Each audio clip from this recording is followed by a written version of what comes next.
And I'll see you guys in the next video.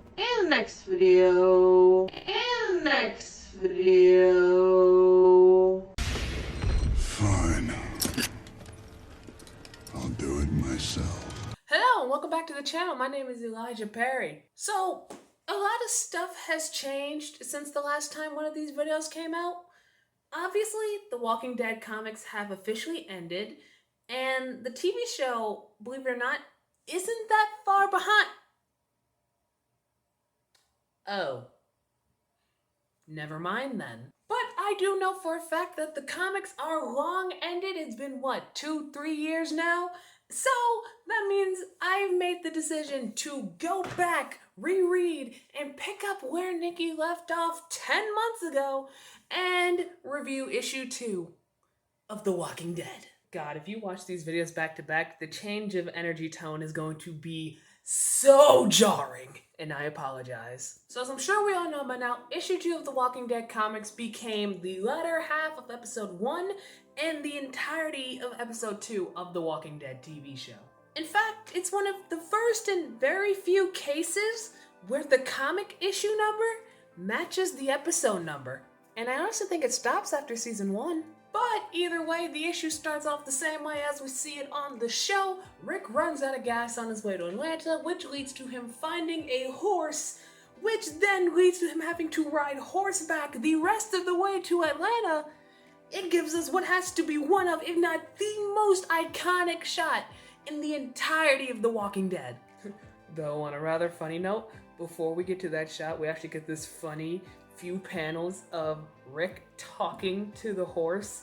I mean, like, holding a whole conversation with the horse as he's equipping the horse with his items and stuff, ready to ride it off to Atlanta, and it's actually really funny. And this isn't just like a one-page thing. He actually talks to this horse for a while and actually gives us a lot of information about Rick's family life, which actually makes it, like, so much sadder when this happens. And obviously, Rick doesn't take this all too well. No, I'm just playing. That's for a completely different reason, and it's way further down the line than this.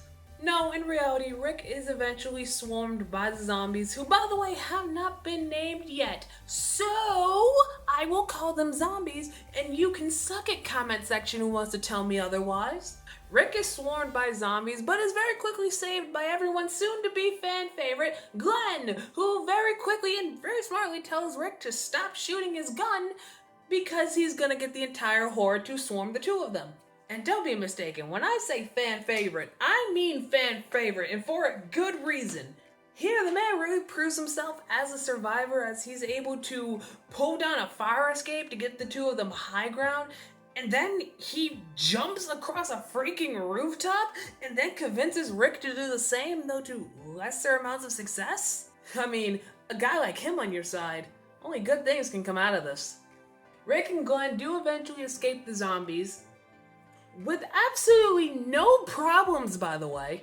And it's here you can see how the show quickly took some liberties in terms of varying from the comics. First off, in the comics, Glenn saved Rick by himself and not with a small group of people like he had in the show. Second of all, the idea of Rick and Glenn covering themselves in zombie guts to escape being detected by the horde was not used here. In fact, it's something that the comics wouldn't use for quite a while after this, but the show decided to put it right then and there. But either way, Glenn and Rick managed to escape out the city limits and therefore the zombies, and it's here where Rick and Glenn take a bit of a breath, and Glenn unfortunately has to explain to Rick what happened to the world and why everything's a shambles, because in case you forgot, man's got shot and he was in a coma.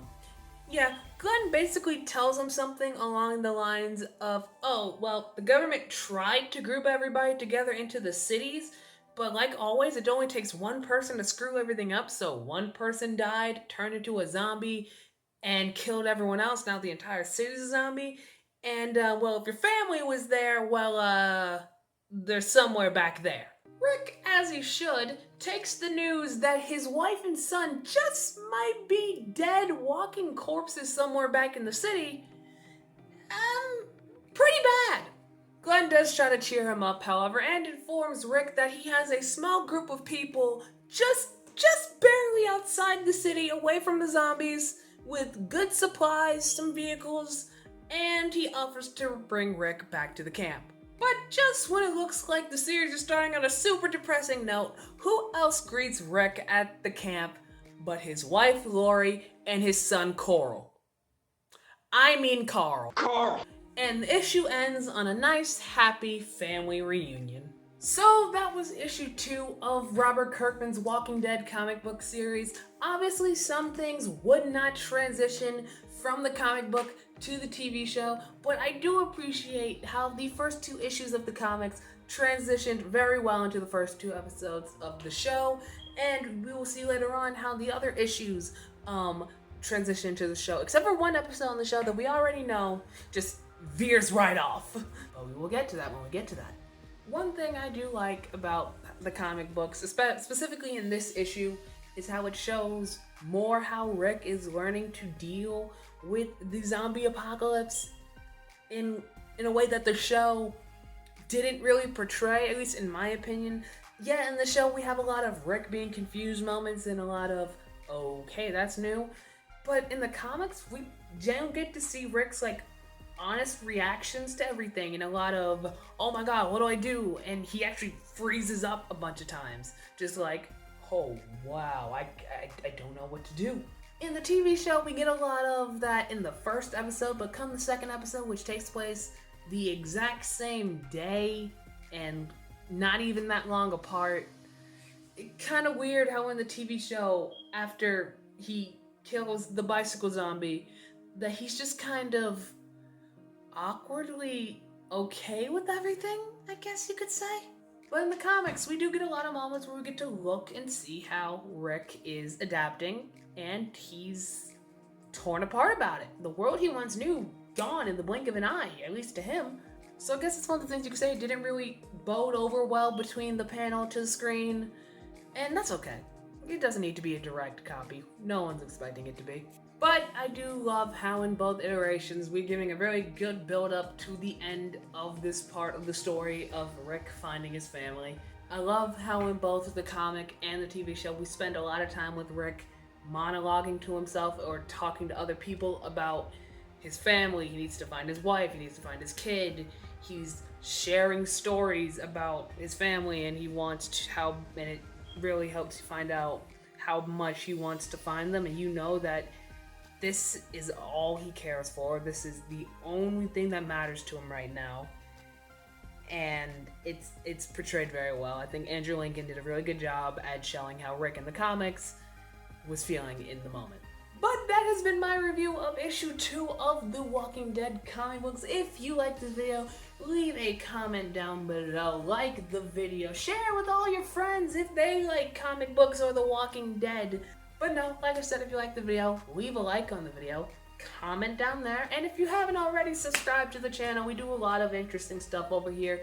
It's not just me reviewing comic books. I'm sorry if that's how you found this channel. But I will see you guys another day. Until then, have a good one, and be sure to come back for more.